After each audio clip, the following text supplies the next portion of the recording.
Hello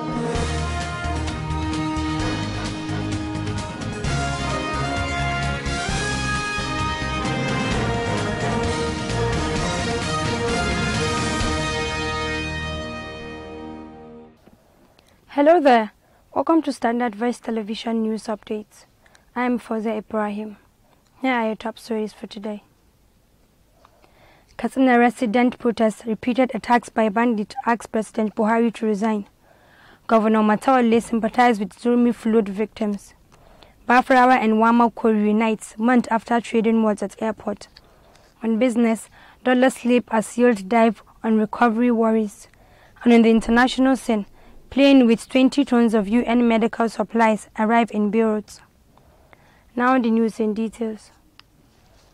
Thousands of residents of Turari and Dogon communities under Dusema local government area of Katsina State on Thursday morning blocked a highway to protest repeated attacks by armed bandits on the community. The residents said the protest followed an attack in which many of their people lost their lives, injured and had their women raped. The protest is coming days after gunmen suspected to be bandits killed Mallam Masadi, youth leader of the All Progressive Congress in Yoyo Mallamawa ward under Batsari local government area of the state.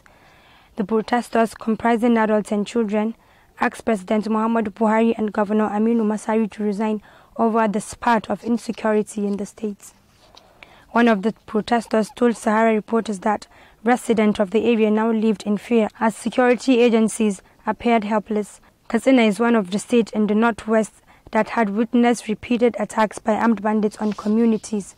No fewer than 150 people have been reportedly killed by bandits in Kankara, Dusema, Musawa, Musa and Safana local government area of the state in the last 2 months.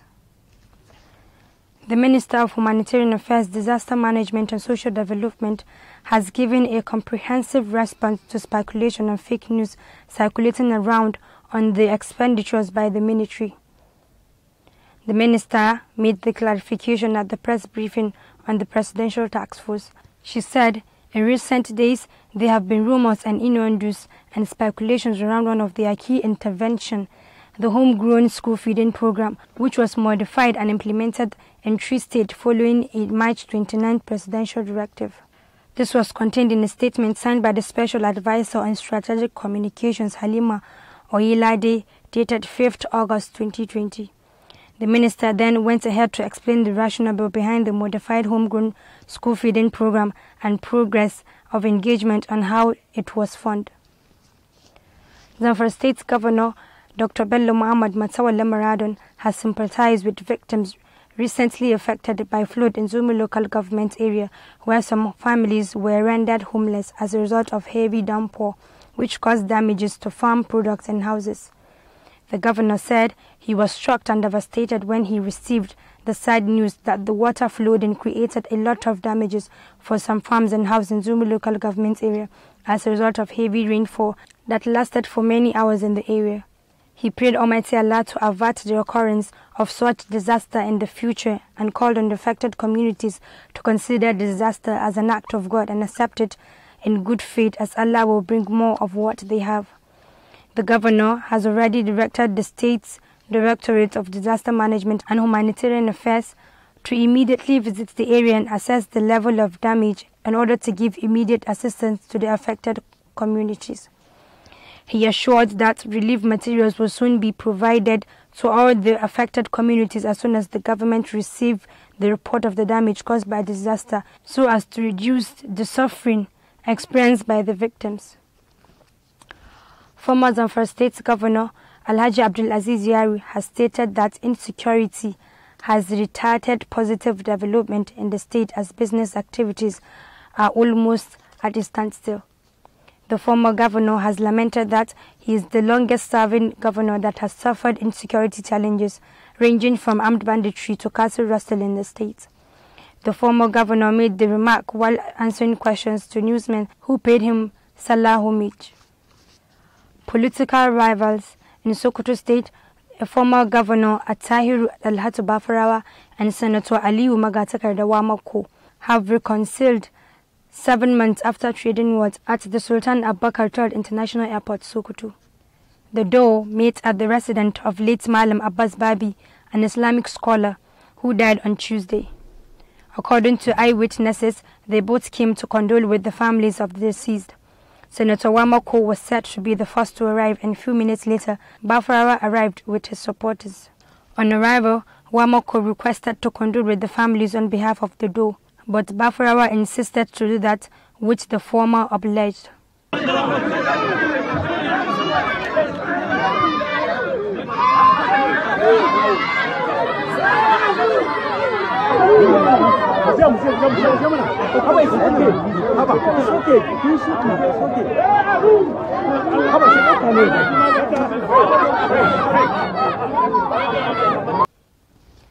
Ahead of a possible resumption of academic activities across Nigerian universities, the National University Commission (NUC) has directed all universities to generate and submit data information on the preparedness of universities for possible reopening and resumption for academic activities based on the COVID-19 pandemic rule.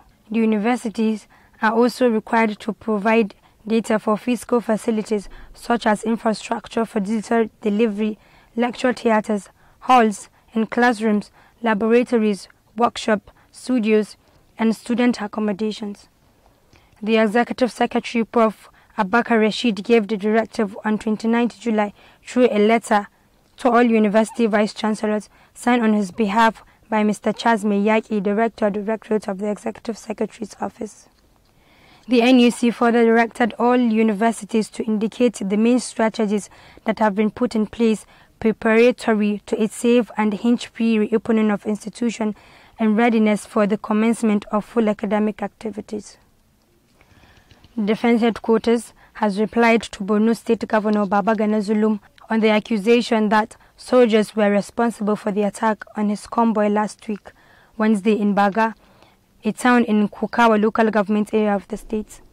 A newspaper report on how Zulum survived an ambush by gunmen while on a trip to Mungono and Baga town to distribute food to internally displaced persons. In his first reaction, the governor wondered why the army has not been able to secure Baga despite the number of troops deployed for over a year. 181 soldiers. They must have 75 officers inside. We cannot go into Baga town. Going to Baga is not a problem. Going to Baga is not a problem. Let's go. No, why do you Actually, we didn't know you came all the way back. Why the commander? He's there. He said I should come and call you that. What should I go? No, let's go, Your Excellency. I'm not going anywhere. No, you need to see it. No, because I'm not seeing anything. The impression you have. You get what I'm saying? Yeah. I'm not seeing anything. What happened is that the shooting that has happened this evening is not from Boko Haram. There is. If that is the case, then we are defeated. No, we have cleared them. 1,181 soldiers and 75 officers. We cannot go into a town that has no more than 10 Boko Haram inside. Excellency, there is no Boko Haram inside Baga town. We remain grateful to all of you. I mean, the commitment is not there. There's no Boko Haram inside the town. Huh? There is none. Just a pocket that infiltrated. Boko Haram. If there's no Boko Haram, where can we go in? A pocket infiltrated, and we have cleared them. We have done that now. Right now, there's no. We saw their withdrawal track. Let's go back. But the fact remains is that I'm happy you. No, I'm not happy. I'm never happy. You have accepted that. No, I'm happy. There is no Boko Haram inside the house. No problem. I haven't accepted. As long as you just agree to go back, I'm sure it will be settled. You will see where they were. I'm not going back to the town. No, and I'm not afraid. No, it's not sure. I can sleep if you want. I can sleep inside Baga town. Yes, let's. Nothing will happen to you. But the fact remains is that there is no Boko Haram inside Baga. If you want to do that now, if there are 10 people Boko Haram, that is there. We can clear them. 1,181 soldiers and 75 officers. We can't go inside Baga town. I told you. What happened? If you give me 30 minutes, that Baga town is not a problem. Then take over Baga. We have taken over. You can take over Baga so that our people can go back. As long as you are in mine 4. As long as you are in mine 4. Not in mine 4. A day after the attack, in a channel's television video seen by Premium Times, Mr. Zulum said that what happened to him was a complete sabotage from the military. The Miyetti Allah Association of Nigeria in Kachia, Kaduna State, has decried the attack of 3 FULANI herders allegedly by natives in Zongon Katav local government area of southern Kaduna.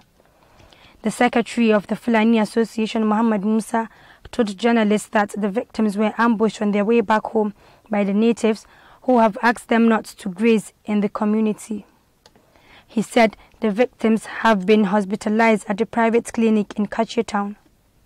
One of them, named Suleiman, sustained a gunshot wound, while the remaining two equally sustained various degrees of injuries after they were ambushed and are presently hospitalized at the clinic in Kachia.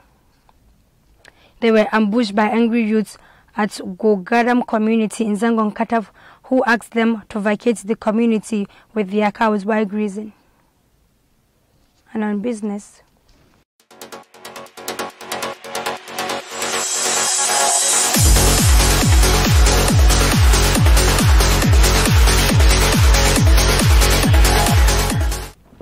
Welcome to Standard Voice Business Update.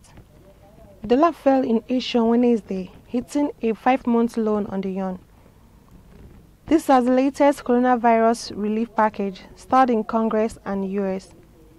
Yields sag on the prospect that further monetary easing might be needed to support the economy. A hardened perception that the US recovery is lagging Europe has buttressed the euro, which has replied a rebound in the dollar and rose back above $1.18 on Wednesday. At the same time, speculation that statements over fiscal policy in Washington could leave the Federal Reserve with more to do has hastened a steady decline in U.S.